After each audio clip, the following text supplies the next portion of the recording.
La parole de Dieu nous apprend que nous ne moissonnons que ce que nous semons.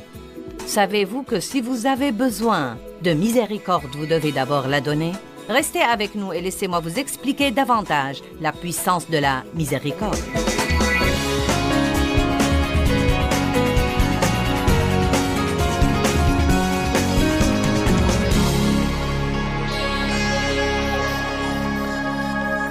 Ce n'est pas que les gens qui ne sont pas chrétiens ne peuvent jamais porter du bon fruit parce qu'ils le portent. Même Hitler avait des moments de gentillesse. Mais le genre de fruit que Dieu nous donne de porter, remarquez que j'ai dit « nous donne de porter » parce que nous pouvons le porter. Peut-être que nous n'en avons pas envie, peut-être que nous ne le voulons pas, mais nous pouvons le porter car Dieu a mis en nous le fruit de l'esprit. Maintenant, les dons ont été donnés, le fruit doit être développé. Cela veut dire que vous devez travailler avec le Saint-Esprit pour extérioriser ce qui est en vous. Philippiens 2 dit « Travaillez à votre salut avec crainte et tremblement ». Il ne nous dit pas de travailler pour notre salut, car nous savons que nous sommes sauvés et justifiés par le sang de Jésus-Christ. Donc, que veut-il dire? Il veut dire que vous coopérez avec le Saint-Esprit, qui vous est donné à la régénération, pour aider à vous rendre saint dans votre comportement. C'est pourquoi il s'appelle le Saint-Esprit. Non pas seulement l'Esprit de Dieu, mais le Saint-Esprit vient demeurer en nous pour que nous apprenions le comportement saint, le comportement pieux. Le monde est affamé de Dieu. Mais il a eu tellement de déceptions, et malheureusement, beaucoup de gens fréquentent une église quelque part avec l'idée d'essayer avec Dieu, et ils sont déçus et ils ont maintenant l'impression que Dieu ne peut pas les aider. Nous sommes les représentants de Dieu sur la terre. Je pense que c'est absolument l'une des choses les plus sérieuses que nous puissions imaginer. Nous sommes les représentants personnels de Dieu sur la terre. La Bible dit qu'il lance son appel au monde à travers nous. Nous sommes des lumières dans un lieu obscur. Et laissez-moi vous dire une chose. Ce que vous croyez est évidemment très important. Vous ne pouvez pas être sauvé sans avoir les bonnes croyances. Mais après avoir réglé ça, notre conduite est la seconde chose la plus importante. Ma conduite est plus importante que mon compte bancaire. Elle est plus importante que la dimension de mon ministère. Elle est plus importante que ma santé physique permanente. Ma conduite est très importante pour Dieu. Et elle devrait être très importante pour chacun de nous. J'ai demandé hier soir, sans exiger de réponse, mais j'ai demandé combien d'entre vous ont vraiment étudié l'amour et tous les autres fruits de l'esprit dans leur marche avec Dieu. Combien de livres avez-vous sur l'amour? Combien de livres avez-vous sur le fruit de l'esprit? Combien de CD ou combien de DVD avez-vous sur l'amour ou sur le fruit de l'esprit? Si vous n'étudiez pas la marche dans l'amour et si vous n'étudiez pas le fruit de l'esprit, ils ne seront jamais développés en vous. Le Christ est à l'intérieur de vous sous forme de graines et les graines doivent être arrosées et nous les arrosons avec la parole de Dieu. Dieu s'attend à ce que nous vivions à un niveau complètement différent des gens moyens, ordinaires. Les incroyants peuvent être gentils parfois, mais ils ont du mal à être gentils avec ceux qui ne sont pas gentils avec eux. Nous sommes appelés à quelque chose de différent. Nous sommes appelés à aimer nos ennemis, à être gentils avec les impolis, à donner sans rien attendre en échange, à donner à ceux qui ne le méritent pas, et nous allons beaucoup en parler aujourd'hui, car nous allons focaliser sur la miséricorde et la gentillesse. La miséricorde est la chose la plus extravagante que j'ai jamais vue. Elle est absolument la chose la plus déraisonnable et la plus extravagante que j'ai jamais vue. La miséricorde que Dieu nous donne devrait nous stupéfier et devrait nous émerveiller. Et nous devons être prêts à donner ce que Dieu nous a donné. Dieu ne nous donne pas quelque chose pour que nous soyons un centre de rétention ou un réservoir. Il veut que nous soyons un canal à travers lequel il peut le transmettre aux autres. Voyez, vous le connaissez maintenant. Vous vous instruisez, mais il y a tout un monde plein de gens ignorants et sans éducation et qui ne savent rien. Et Dieu veut que nous soyons leur sermon vivant. Un sermon vivant. Un sermon vivant est différent d'un sermon de parole. Nous devons montrer quelque chose aux gens. Vous êtes une lumière dans votre lieu de travail. Vous êtes une lumière dans votre quartier. Vous avez un travail à faire. Dieu nous donne la capacité d'être paisible dans la tempête, d'être joyeux quand Dieu dit non. C'est tellement libérateur de pouvoir être joyeux quand Dieu dit non. Amen. Seuls les petits-enfants peuvent être heureux quand ils font à leur idée. Eux seuls devraient pouvoir être heureux seulement quand ils font à leur idée. Les adultes ne devraient pas être comme ça. Nous devons faire confiance à Dieu et dire « Je te demande ceci, et si tu me le donnes, je serai ravi. Mais si tu ne le fais pas, je saurai que ce n'est pas maintenant la meilleure chose pour moi. Je te demande une chose que je trouve bonne, mais qui n'est peut-être pas bonne. Je te fais confiance. Que veut dire faire confiance à Dieu? Cela veut dire que nous ne piquons pas une crise quand il dit non. Nous ne nous remplissons pas d'apitoiement sur soi et nous ne passons pas une semaine dans la dépression car nous n'avons pas eu ce que nous croyions que nous voulions.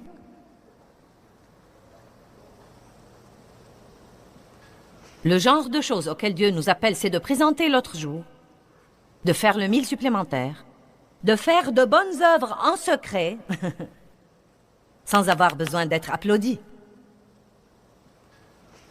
Le genre de choses auxquelles Dieu nous appelle, c'est de ne pas enregistrer les méfaits. Vous ne pouvez pas dire, eh bien, c'est la 3e fois que tu me fais ça.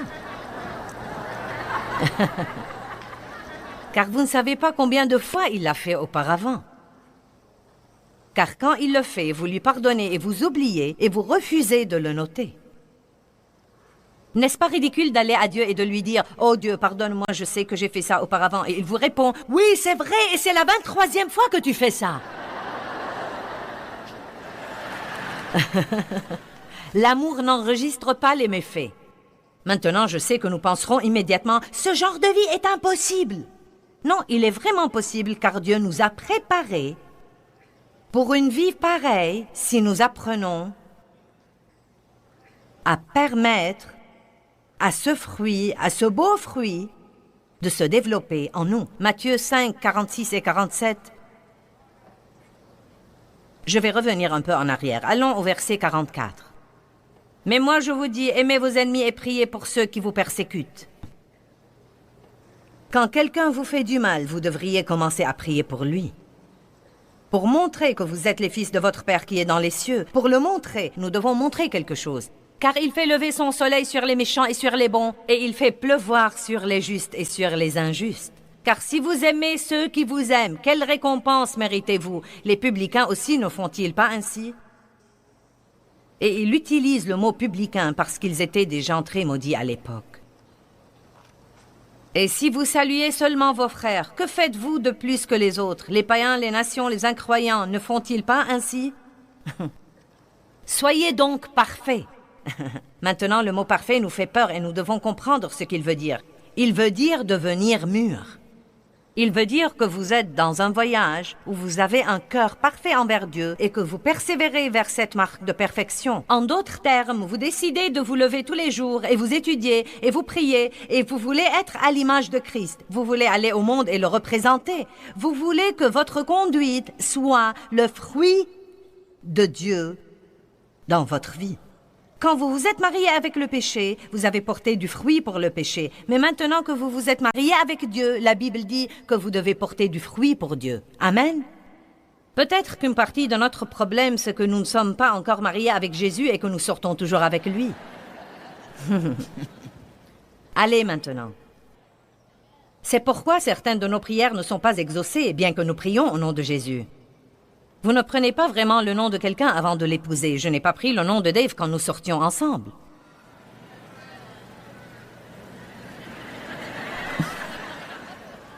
Oh, mais quand j'ai finalement pris cet engagement complet, quand je me suis mariée, jusqu'à ce que la mort nous sépare, pour le meilleur et pour le pire, maladie, santé, une chose merveilleuse s'est produite. Je n'avais pas de voiture, Dave en avait une. Et dès que nous nous sommes mariés et que j'ai dit oui, j'avais une voiture. Ouh! Je n'avais pas d'argent, Dave en avait. Et dès que nous nous sommes mariés, j'avais de l'argent. Vous ne devriez pas vous contenter de sortir avec Jésus, vous devriez lui dire oui. Allez maintenant, je parle d'un engagement complet. Je parle d'un autre niveau. Amen? D'un autre niveau. Maintenant, voyez, quand je sortais avec Dave, je pouvais toujours faire ce que je voulais. Sans demander sa permission. Si je voulais dépenser de l'argent que je n'avais pas. Je ne devais pas demander sa permission si je voulais aller quelque part. Je ne devais pas me soucier de ce qu'il voulait pour le dîner. Je pouvais absolument faire tout ce que je voulais. Mais quand vous vous mariez, les règles changent. Et c'est en grande partie la raison pour laquelle les gens ne veulent pas dire ce oui définitif. Voyez, quand vous dites oui à Dieu, vous ne savez même pas à quoi vous dites oui. Car avec Dieu, il y a tout un tas de mystères. Et la vérité, c'est que quand vous vous mariez avec quelqu'un, vous ne savez pas exactement à quoi vous dites oui. Allez maintenant. Ne soyez pas tiède. Un pied dans le royaume et un pied dans le monde. Assez de Jésus pour rester hors de l'enfer, mais pas assez pour marcher dans la victoire. Allez. C'est l'heure de prendre un engagement complet. Un engagement complet! Et une partie de cet engagement signifie que vous n'avez pas le droit de vous conduire comme le monde. Le monde peut commérer et juger et critiquer, mais vous renoncez à ce droit quand vous dites oui. Il y a des choses des plus extravagantes dans la Bible. Regardons Luc chapitre 6.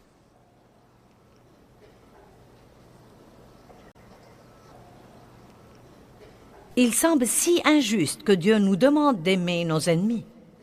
Mais la chose surprenante, c'est que c'est tellement libérateur. C'est tellement libérateur quand vous n'êtes pas obligé de vivre en colère contre tous ceux qui vous ont maltraité.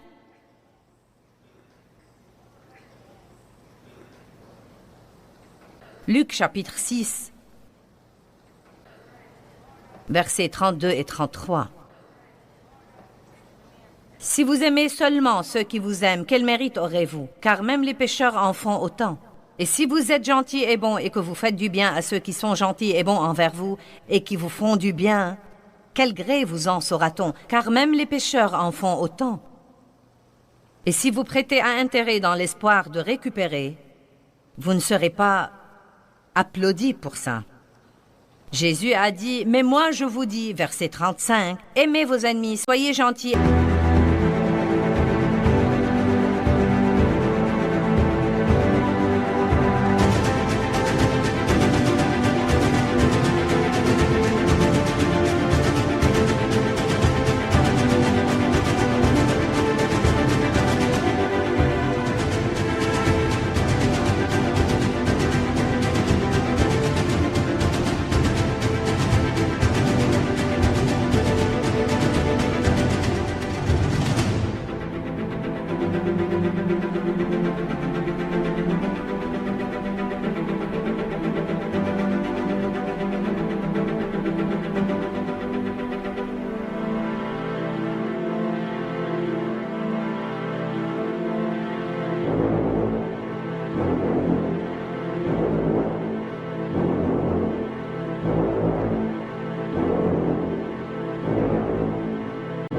Et faites du bien, rendez service pour que quelqu'un en profite et prêtez sans rien espérer en échange en considérant que rien n'est perdu.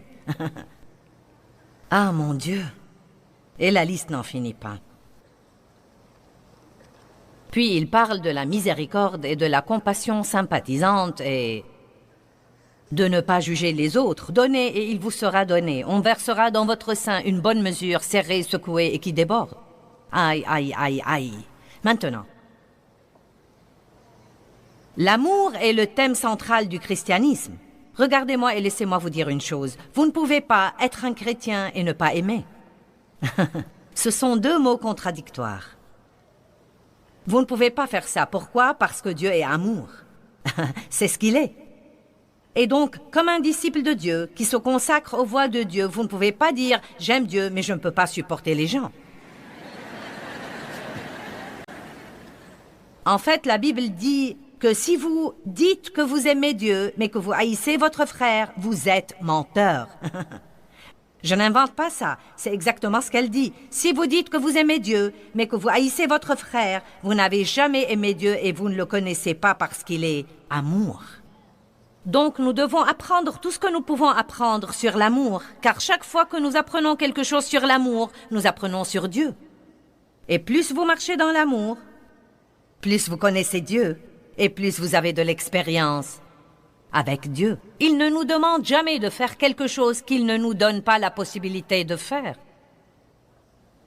Je veux vous dire un mot sur la colère avant de continuer. Il y a trop de gens en colère dans le monde. Trop de gens en colère de ce qui est devenu leur vie et des choses qui, à leur avis, ne sont pas bonnes et justes. Et il y a trop de gens, dont trop de chrétiens, qui sont en colère. Il y a beaucoup de chrétiens en colère. Et Dieu m'a mis dans le cœur quelque chose sur la colère qui, à mon avis, donne à réfléchir. Et c'est ce qu'il a dit. Quand vous êtes en colère contre quelqu'un, vous vous en prenez à tout le monde. C'est vrai. Je sais que je l'ai fait. J'étais furieuse parce que mon père m'avait violée et je m'en prenais à Dave. Quand nous avons cette colère en nous, elle se manifestera d'une façon ou d'une autre à tous les gens qui nous entourent. Donc nous devons nous débarrasser de la colère. La colère ne favorise pas la justice que Dieu désire. Maintenant, vous savez, le fruit de l'esprit est en fait la gentillesse. Il parle de la gentillesse. Mais la miséricorde, c'est la gentillesse au-delà de ce qui est juste. Donc il ne faut pas parler seulement de la gentillesse. La miséricorde est absolument la chose la plus extravagante et la plus déraisonnable. Plus vous pensez à la miséricorde, plus vous vous étonnerez. Elle donne des bénédictions imméritées et arrête la punition méritée. Amen. Mais nous avons tendance à vouloir faire payer les gens. Quand je parcourais mes notes, j'ai trouvé un exemple que j'avais utilisé il y a très longtemps quand j'ai donné un enseignement sur le fruit de l'esprit. Et ma fille, qui était adolescente à l'époque, avait une prescription. J'ai oublié de quoi il s'agissait. Je pense que c'était une crème dont elle avait besoin pour son visage. Et elle a perdu la prescription et nous avons dû la remplir à nouveau. Puis elle a brûlé un sac de pépites de chocolat. Nous essayons de faire des biscuits et elle les a laissés trop longtemps et elle les a brûlés et donc nous avons dû les remplacer. Et il y a eu 2 ou 3 incidents. Elle en était... Vous savez, elle en était à une étape où c'était une chose après l'autre, après l'autre. Vous savez de quoi je parle. Ça vous est-il jamais arrivé avec Dieu? C'est comme... Et je lui ai dit, tu vas payer ce truc. Tu vas payer ce truc. Et donc, quelques jours plus tard, j'ai trouvé $12 posés sur ma commode coiffeuse avec une note qui dit « Voilà l'argent pour payer mes erreurs. » Eh bien, j'enseignais sur la miséricorde ce soir-là. J'avais étudié toute la matinée pour enseigner sur la miséricorde ce soir-là.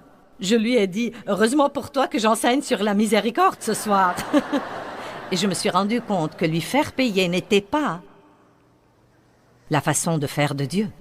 N'êtes-vous pas content que Dieu ne vous fasse pas payer? Laissez-moi vous poser une question. Y a-t-il quelqu'un en ce moment dans votre vie à qui vous faites payer?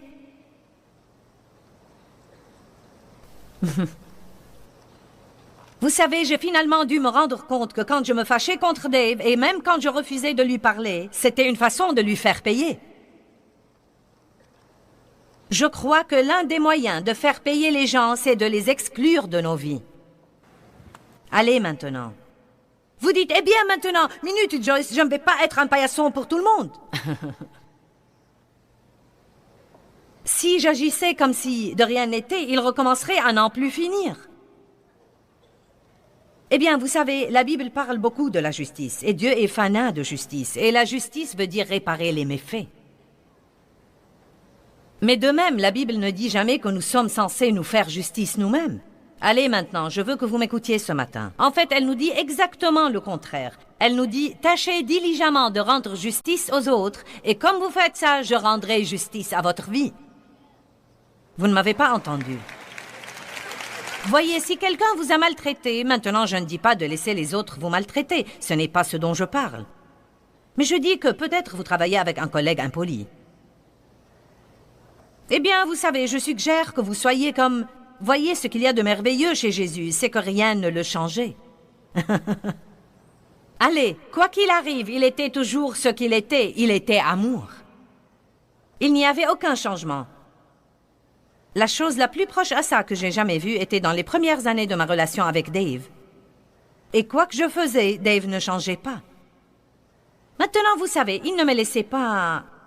Ce n'est pas qu'il ne me disait rien, non, mais il me disait « Tu dois arrêter de te comporter comme ça, ou tu ne vas pas me parler comme ça, ou si c'est comme ça que tu vas te comporter, je vais aller quelque part jusqu'à ce que tu te calmes. » Ce n'est pas qu'il ne prenait jamais de mesures, mais... Il était toujours le même. C'était plutôt comme « Je suis prêt à t'aimer si tu me laisses t'aimer, mais sinon, je n'y peux rien. » Mais il n'a pas perdu sa joie, il n'a pas perdu sa paix, il n'a pas changé sa personnalité. Et voyez, Jésus est comme ça, il est le même hier, aujourd'hui et éternellement. Il est qui il est, et si nous pouvons apprendre à recevoir ça, voyez, c'est ce dont le monde a besoin. Et je sais bien que je demande aux gens de faire un énorme sacrifice. Je me rends compte que ce n'est pas facile. Je me rends compte que vous devez apprendre à ignorer pratiquement tout ce que vous ressentez à propos de tout pour faire cette chose que Dieu vous demande de faire. Mais laissez-moi vous demander, Jésus a-t-il ignoré ce qu'il ressentait quand il est allé à la croix? Allez, la Bible dit que dans Gethsémani, ce qui allait arriver a causé à Jésus une telle pression sur sa pensée que sa sueur est devenue comme des grumeaux de sang comme il y pensait. Je ne pense pas que nous ayons abordé quelque chose d'aussi dur jusqu'à présent. Je crois que nous pourrions parler à notre collègue impoli. Et je vous dirai quelque chose que Dieu m'a montré et que je trouve très efficace. Et c'est que si vous souriez aux gens qui n'ont pas été gentils avec vous, juste un petit sourire en dira long. Et vous savez quoi? Je crois que Dieu nous sourit aujourd'hui. Et je pense qu'il veut nous apprendre à sourire à plus de gens, car le sourire veut dire l'acceptation et l'approbation. Un sourire veut dire « je te réintègre dans ma vie ». Oh, j'aime ça. Peut-être que vous avez un collègue qui a été impoli avec vous hier et au lieu de le regarder de travers, vous pourriez juste...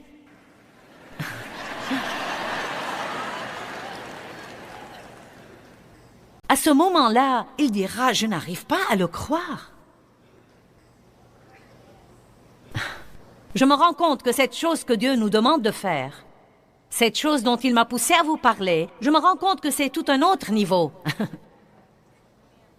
J'aimerais penser que tout le monde ici et tous ceux qui nous regardent à la télé, où que vous soyez dans le monde, quelle que soit la langue dans laquelle vous nous écoutez, j'aimerais penser que tout le monde dit « C'est une idée merveilleuse, Joyce, je suis pour. »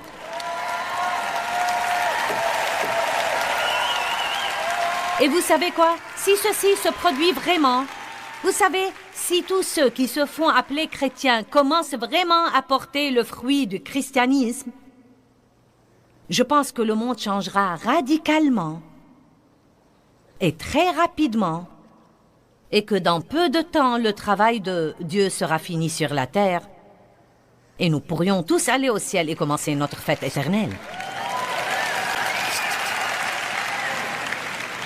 J'ai passé trop d'années à essayer de me venger des autres pour ce qu'ils m'avaient fait. J'étais fâchée contre des gens qui se fichaient pas mal de ce que je sois fâchée parce qu'ils étaient en train de s'amuser.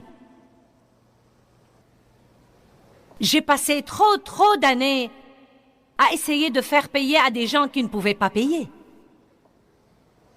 Car vous savez, la vérité, c'est que beaucoup de ce que les gens vous prennent, ils n'ont pas la capacité de vous le rendre.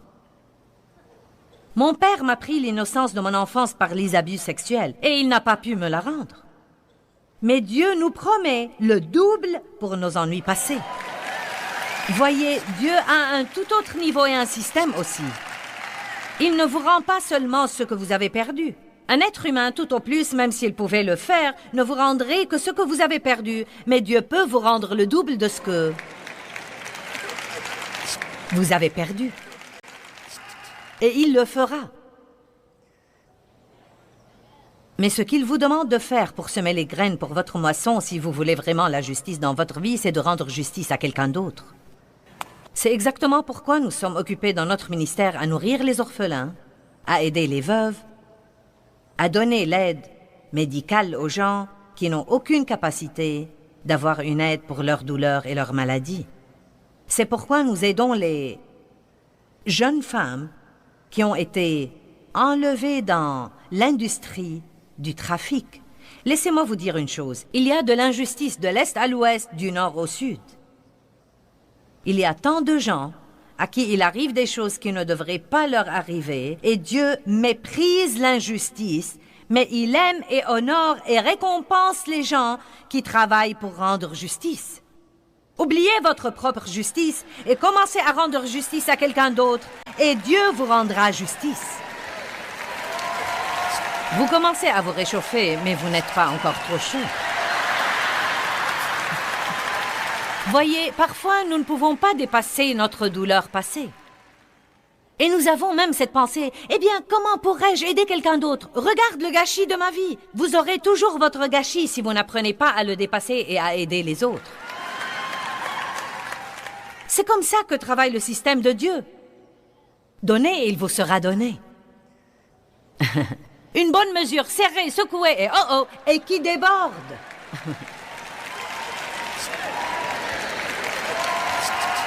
Il dit, écoutez, apportez 10% de ce que vous avez pour m'honorer, et je vous ouvrirai les écluses des cieux, et je répandrai la bénédiction.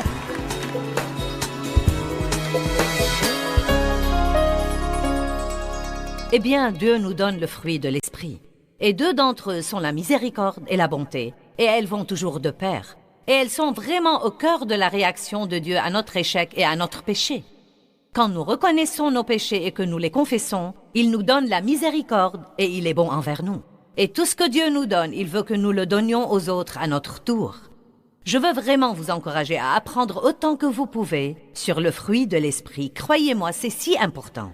Amour, joie, paix, patience, bonté et bienveillance. Qui ne voudrait pas de ces choses-là?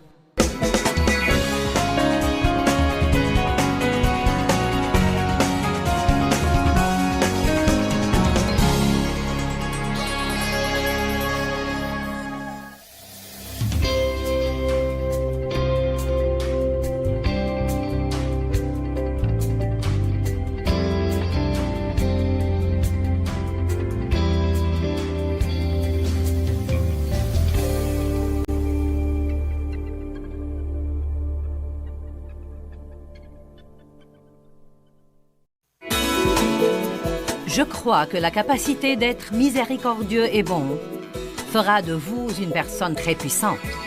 Restez avec nous aujourd'hui et découvrez pourquoi c'est vrai d'en jouir de la vie de tous les jours.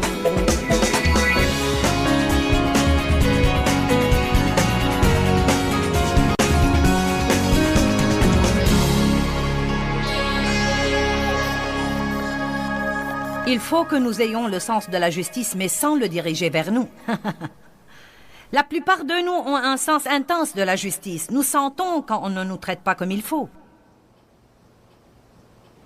Et ce sens de la justice est bon, mais il ne doit pas être dirigé vers nous. Il doit être dirigé vers les autres qui souffrent. Combien d'entre vous voient la beauté du plan de Dieu? Vous voyez, voilà la chose que je n'ai pas pu comprendre pour longtemps. Dieu ne me permet pas de m'aider moi-même, alors que j'essaie d'aider les autres qui ont le même problème. Exaspérant! C'est comme si je peux venir vous encourager. Pourquoi donc ne pourrais-je pas résoudre mon problème?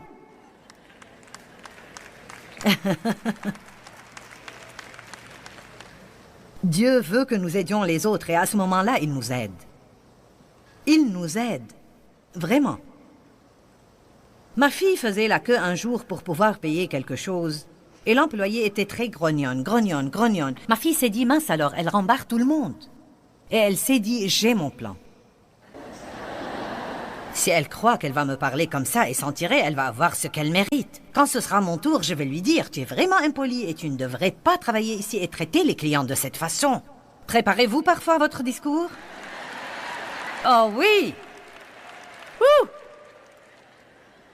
Heureusement que les gens ne peuvent pas lire nos pensées. Eh bien, je vais t'apprendre une ou deux choses. Et elle a dit que plus elle s'approchait, plus Dieu commençait à lui parler. Tu n'as aucune idée de ce qu'endure cette femme. Tu n'as aucune idée de ce qui se passe dans sa vie et la pousse à se comporter de la sorte. Au lieu de la gronder, pourquoi ne pas chercher un des livres de ta mère et le lui donner?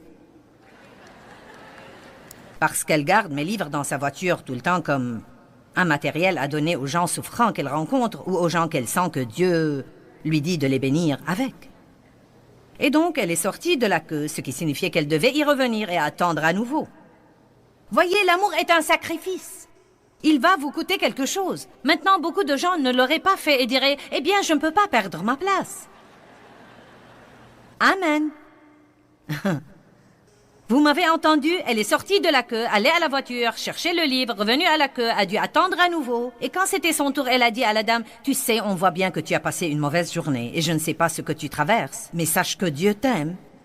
Et ma mère est une auteure chrétienne et j'aimerais te donner ce livre. Et quand tu en auras le temps, lis-le, il te remontera le moral. » Oh, eh bien, merci. Vous voyez, vous avez la capacité de renverser la situation.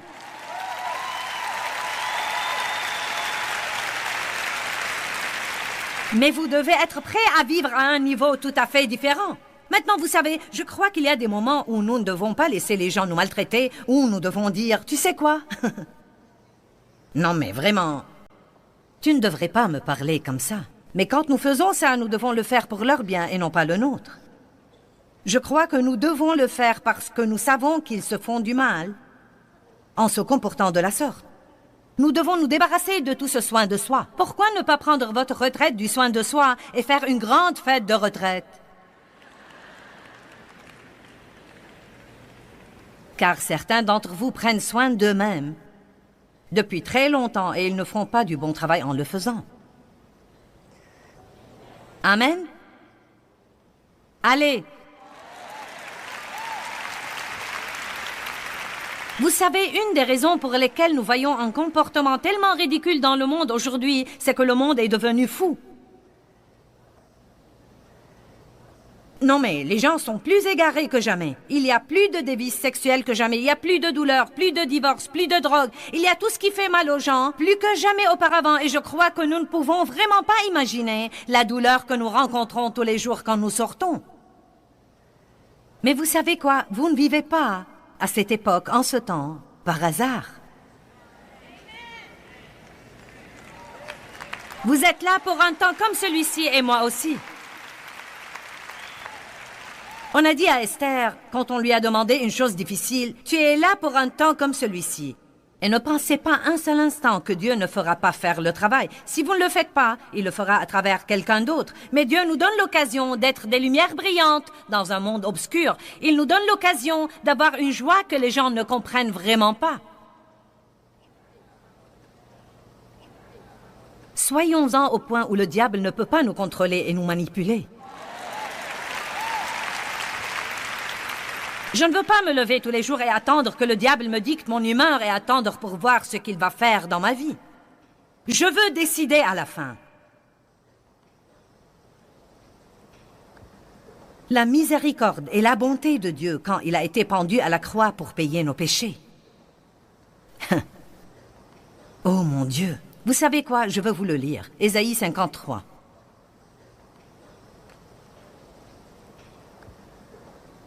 Mon Seigneur.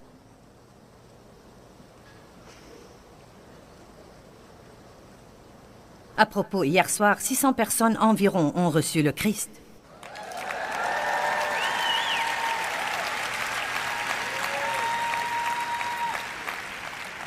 Ésaïe 53, 3 à 7. Écoutez ça.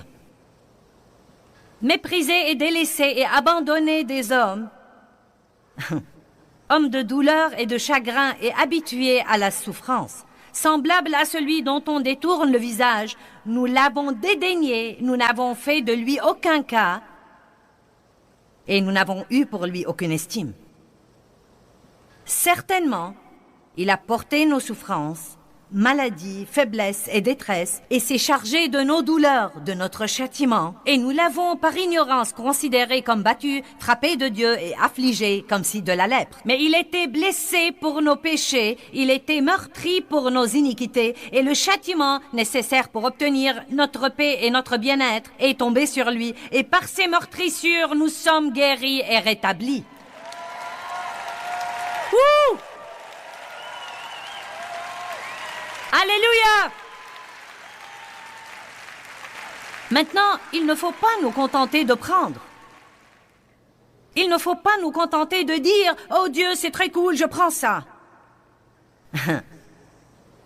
Nous devons aussi dire « Et je suis prêt à le donner. »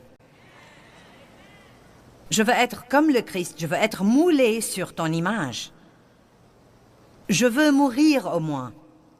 Enlève-le-moi de ma pensée. Je veux vivre à un niveau tout nouveau. Je ne veux absolument pas que vous viviez au même niveau qu'auparavant. Je veux que vous vous souveniez de cette conférence. Je veux que vous vous souveniez de cette date et de cette heure dans votre vie. Et je veux que vous soyez capable de dire d'ici 5 ans ou d'ici 1 an, c'est le week-end où je me suis élevé à un niveau tout nouveau. Un niveau tout nouveau. Ouh!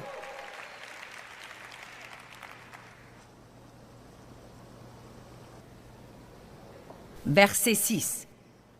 Il dit, « Nous étions tous errants comme des brebis, chacun suivait sa propre voie, et l'Éternel a fait retomber sur lui l'iniquité et le châtiment de nous tous. » Vous savez, il se peut que Dieu vous mette de temps à autre dans un lieu où vous serez entouré par des gens de mauvaise et méchante humeur.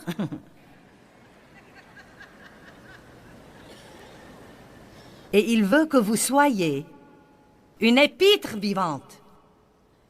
Ils ont besoin de plus que votre autocollant. Ils ont besoin de plus que la croix autour de votre cou. Ils ont besoin du fruit. Vous les reconnaîtrez à leurs fruits. Verset 7. Il a été opprimé, et pourtant quand il a été affligé, il a été soumis et, pouvez-vous le supporter? Il n'a pas ouvert sa bouche. Oh oh! Maintenant, c'est plus que nous ne pouvons supporter. Allez, c'est vrai! Quand il a été maltraité, il n'a pas dit « Je n'arrive pas à croire que vous me traitiez de la sorte ». C'est la 3e fois que vous faites ça. Vous n'aurez jamais l'occasion de recommencer. Il n'a pas ouvert sa bouche.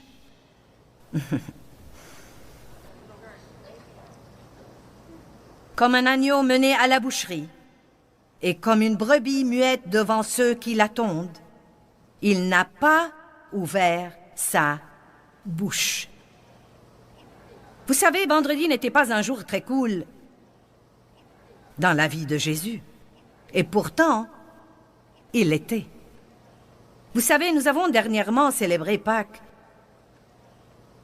Et une femme m'a dit... Elle a fait cette remarque. Je ne pense pas qu'elle savait que j'étais pasteur. Elle a dit, c'est le triste et mauvais vendredi. Et je ne l'ai pas dit car je ne pensais pas qu'elle le comprendrait vraiment, mais j'ai commencé à dire, pas vraiment. Car vous ne pouvez pas avoir dimanche sans vendredi. Allez, maintenant je veux que vous compreniez ceci. Écoutez, certains d'entre vous cherchent cette résurrection dans leur vie, mais vous n'êtes pas encore arrivé à vendredi. Vous n'avez pas compris.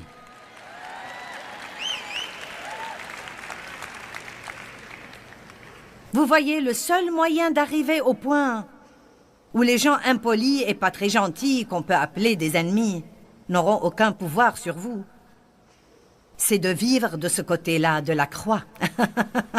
Il y a deux côtés dans la croix. Il y a le côté de la mort et le côté de la résurrection. Et Dieu veut que vous viviez de l'autre côté.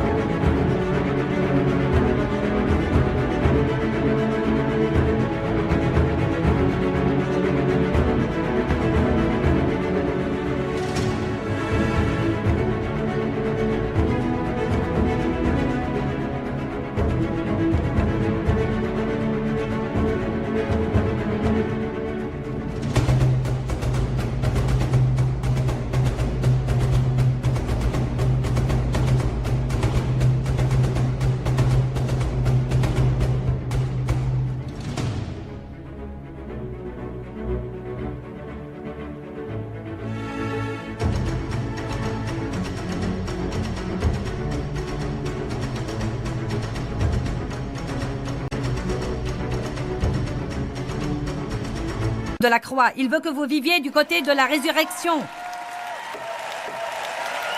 Amen. Qui comprend ce que je dis? Allez, il n'y a pas de victoire sans la résurrection. Si Jésus s'était enfui de la croix, nous n'aurions jamais eu le dimanche matin. C'est pourquoi, dans le jardin de Gethsémani, il savait que, bien que la douleur dans sa pensée et dans ses émotions fût tellement insupportable qu'il ne savait pas comment la supporter, il a finalement dit, sur cette croix, Père, entre tes mains je remets mon esprit. Vous savez quoi? Nous disons toujours que nous croyons que l'Éternel affermit nos pas et que nos temps sont dans sa main. C'est des déclarations à résonance spirituelle à faire dans la prière. Oh oui, Seigneur. Que ta volonté soit faite. Nous pouvons prêcher les autres. Eh bien, maintenant, vous savez, l'Éternel affermit vos pas. Vos temps sont dans sa main. Quand une fille célibataire qui approche de la quarantaine et qui n'est pas sortie avec un homme depuis 15 ans vous dit que c'est dur, vous lui dites, eh bien, patiente-toi, tu sais, tes temps sont dans sa main. Et je sais qu'elle aurait aimé vous étrangler parce qu'elle l'a déjà entendu 5000 fois. Allez, oh, nous pouvons prêcher tous les autres. Si nous croyons que l'Éternel affermit nos pas à ce moment-là, vous savez quoi? L'Éternel a affermi mes pas quand je suis entrée dans ce magasin où se trouvait cet employé pitoyable et lamentable. Mais vous savez ce que j'ai commencé à faire? J'ai commencé à prier pour elle. Peut-être que personne ne priait pour elle, mais j'ai commencé à prier pour elle. Dieu a commencé à se servir de moi ce jour-là. Allez, nous voulons que Dieu se serve de nous. Mais avec qui nous voulons vraiment qu'il se serve de nous? Avec des personnes agréables, douces, gentilles, qui se comportent déjà comme il faut. Je déteste quand les gens me disent « Prie avec moi pour que j'ai un autre travail. Je suis le seul chrétien là où je travaille. » Allez, sans blague. Vous êtes le seul chrétien là où vous travaillez et vous voulez les laisser dans l'obscurité? Pour que vous soyez à l'aise?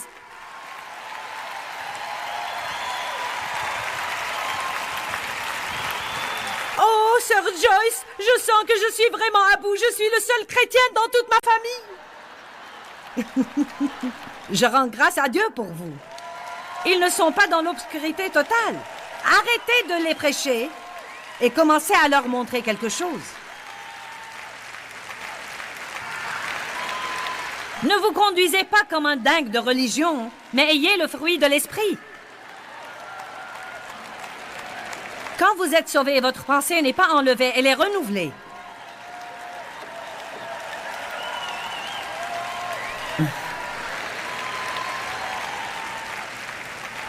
Si vous êtes le seul chrétien au travail et que vous vous promenez le casque sur les oreilles en faisant...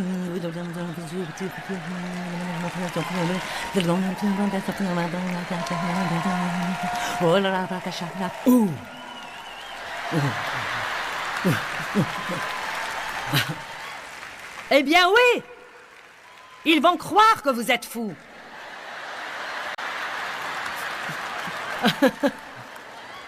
Pourquoi ne vous comportez pas comme une personne normale? Mais à un autre niveau. Allez, normal, mais à un autre niveau.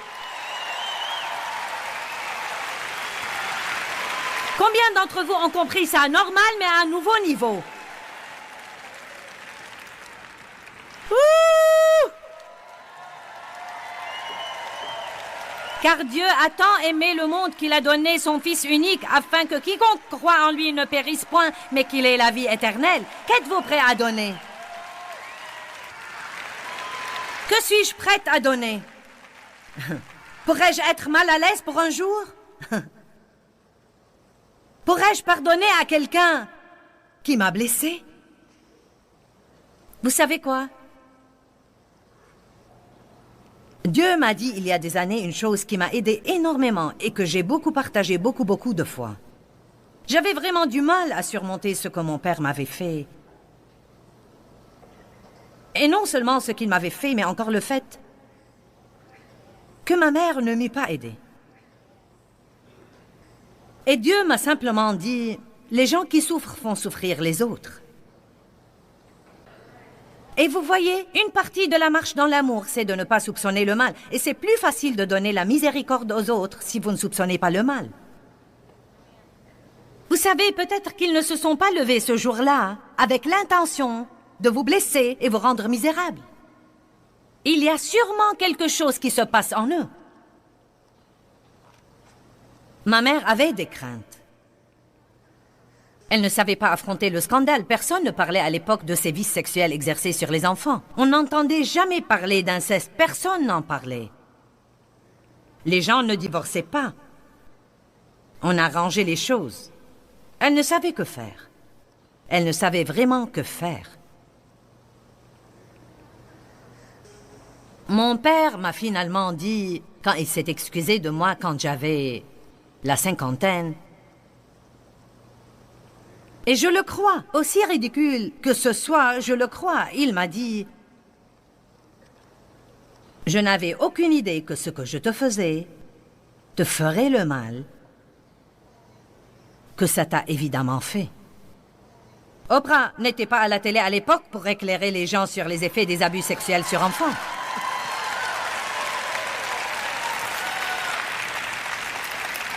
Mon père a grandi dans une atmosphère où il y avait une opinion complètement fausse et inappropriée sur le sexe. Maintenant, était-il coupable, lui? Savait-il que c'était mauvais? Absolument. Il le savait, sinon il ne l'aurait pas caché. Mais je ne crois vraiment pas qu'il comprenait vraiment que ses actions égoïstes, si ce n'était la grâce de Dieu, auraient détruit ma vie. Je ne crois pas qu'il comprenait qu'il massacrait ma personnalité et qu'il va falloir des années et des années de la parole de Dieu pour la restaurer. Il avait besoin de Christ. Mais il a été élevé par un homme qui se faisait appeler chrétien et qui était méchant envers sa famille. Donc, il ne voulait rien avoir avec Dieu parce qu'il a vu cet exemple et ce n'était pas ce qu'il voulait. Il n'avait pas beaucoup de respect pour les chrétiens parce qu'il en a vu trop d'hypocrites. Allez, tout le monde, écoutez-moi. Concentrez-vous. Je vais vous dire ce que j'ai à vous dire et vous n'allez pas le manquer.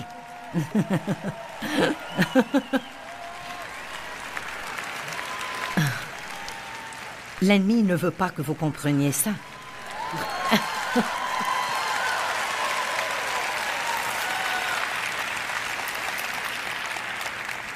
Oui, il était coupable, mais je n'avais pas à lui faire payer. C'est la responsabilité de Dieu, c'est le travail de Dieu. Et si Dieu veut lui donner la miséricorde s'il est prêt à changer, qui suis-je pour la lui refuser?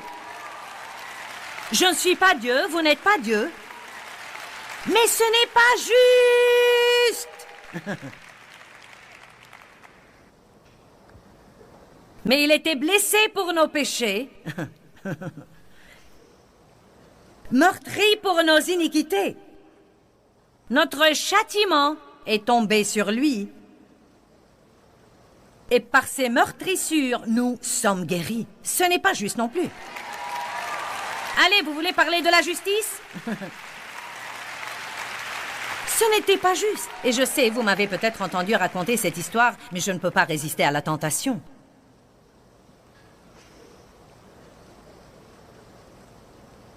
Quand j'approchais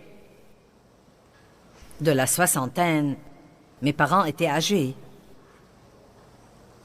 Dieu m'a demandé de faire la chose la plus ridicule, la chose la plus extravagante. Amène-les d'où ils vivent, à Saint-Louis, à 300 kilomètres de distance. Achète-leur une maison et prends soin d'eux jusqu'à leur mort. Ça ne peut pas être de Dieu. Ça ne peut pas être de Dieu. Car faire ce qu'il demandait coûterait tout l'argent que nous avions économisé. Et je ne voulais pas ça. Et il n'y avait aucune raison pour ça. Et il ne le méritait pas. Et ce n'était pas juste.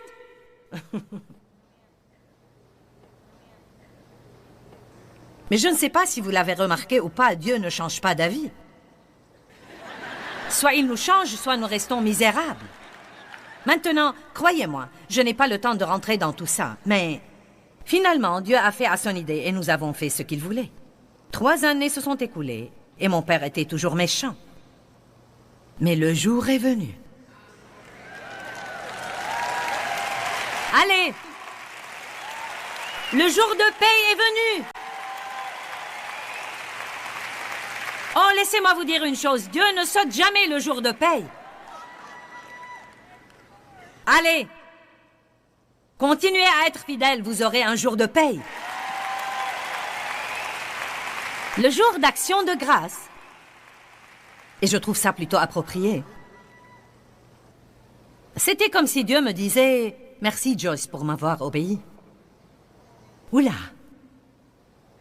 Mon père m'a appelé et il m'a dit « Je veux que tu saches à quel point je regrette ce que je t'ai fait. » Il m'a dit « Je n'avais aucune idée que ce que je te faisais te ferait tout le mal que ça t'a fait. » Il a dit « J'ai vu ces programmes à la télé qui disent que ça gâche la vie. » Et il a dit « Je suis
Thank you.